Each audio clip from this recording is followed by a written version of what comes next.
is still alive, going absolutely insane with the packing and the moving.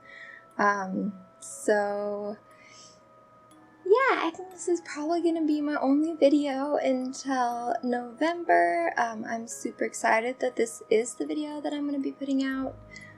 It's another collaboration competition that Miss Unfortunate is hosting, and I'm super excited that I actually got my act together and I did build something.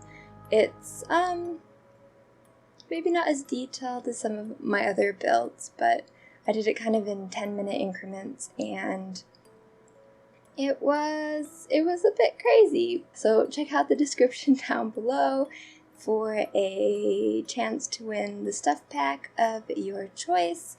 And I know the shadows on my face are super weird. I'm actually at a house sitting job for some friends. I am taking care of their house and their dog and their cat while they're gone for a couple of weeks. And so my recording setup is kind of mishmashed in a corner of their house, and I could not figure out where to put my ring light. And so if I tip my head, you guys don't need the horror.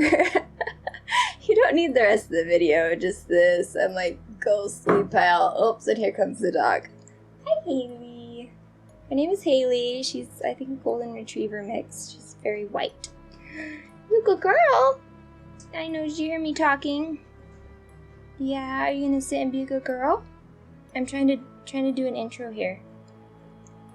Are you gonna pant so they can hear that? I'm sorry, guys, if you can hear that.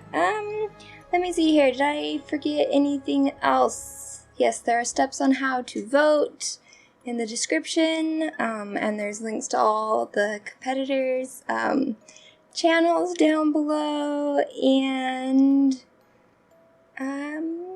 just checking my phone to make sure I don't forget anything, because I have so much going on in my head right now that I can't think straight. But yeah, Haley, don't eat my mouse. Please don't bump the table.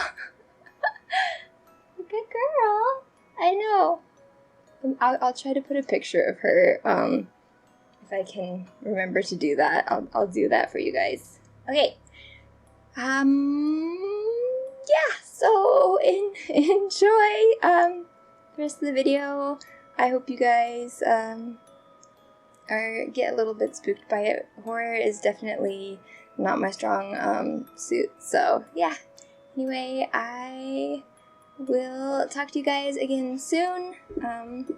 Thank you so much, and I miss all you guys, and hopefully I'll have a regular schedule again, yeah, in a couple of weeks. Bye!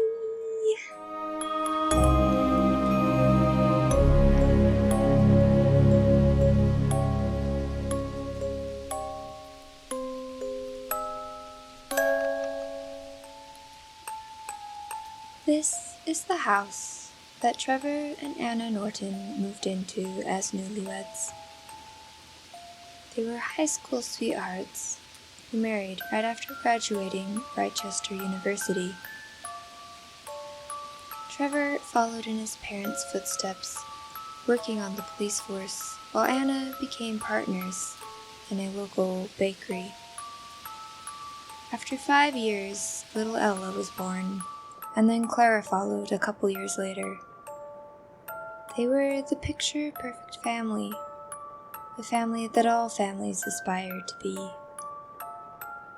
Trevor was highly respected and well-loved in the community. He got involved in the local politics and was well on his way to becoming somebody. It was a dark and stormy night in late October that tragedy struck. A neighbor heading home after a late night at the local bar called 911 to report a car rolled over. It was Anna Norton and her 2 young daughters. Both girls were pronounced dead on arrival, but their mother was on life support for a couple of weeks before being pronounced brain dead and unhooked from the machines that were keeping her breathing. Some people wondered what she had been doing out so late at night with her young daughters. But no one questioned it too deeply, for the Norton family was well loved and well respected. Trevor lived a fairly quiet life, slowly advancing in the local politics and gaining more power in the community. He waited for 4 years after his wife's passing before he started dating again. He was on the way home from a first date that tragedy once again struck the Norton family. 5 years to the day of the crash that took his family, Trevor and the woman he was with were killed when the car went off the road in the exact same spot where his wife and daughters were killed. This time, there was no weather to explain why the car might have gone off the road. The investigators said that it looked like it had been done deliberately. The woman who he had been with, Jean Shelton, had been driving. When she was investigated, they could find no motive for why she would want to kill Trevor. Her family and friends said she was the kindest, sweetest person. She had been ill her entire life, born with a weak heart. But 5 years before, she had received a heart transplant, and she had been living life to the fullest for the first time. Why would she want to kill herself and to kill Trevor too? A few weeks after the funeral, the neighbors reported weird things happening at the house. Lights turning on in the middle of the night, strange noises. When family members went to pack up and clean the house, weird things happened, and they left, scared.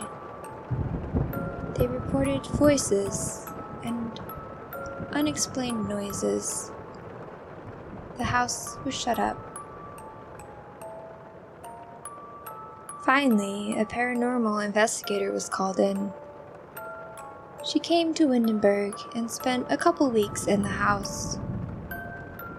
What she discovered shook the community to its core. Trevor was not the person that everyone believed. The investigator found Anna Norton's journals, detailing the abuse that she had suffered throughout the marriage. The journals had been hidden in the basement, tucked away. The spirit who led the investigators to the journals was that of Jean Shelton, the woman Trevor had been with. Why did she take such an interest in the Norton family affairs? Why was she haunting their house? Why hadn't she gone back to her own family home? The investigator did a little more digging, and what she found was even more shocking. Anna Norton had been an organ donor, and her heart was the one that Jean Shelton had received. And so Anna carried out revenge on her husband Trevor from the grave. Now that the truth was known, the spirit settled, and the house was cleaned up and eventually sold. The new owners swear on dark, stormy nights that they can hear a little girl calling for her mother, and occasionally the sound of someone weeping.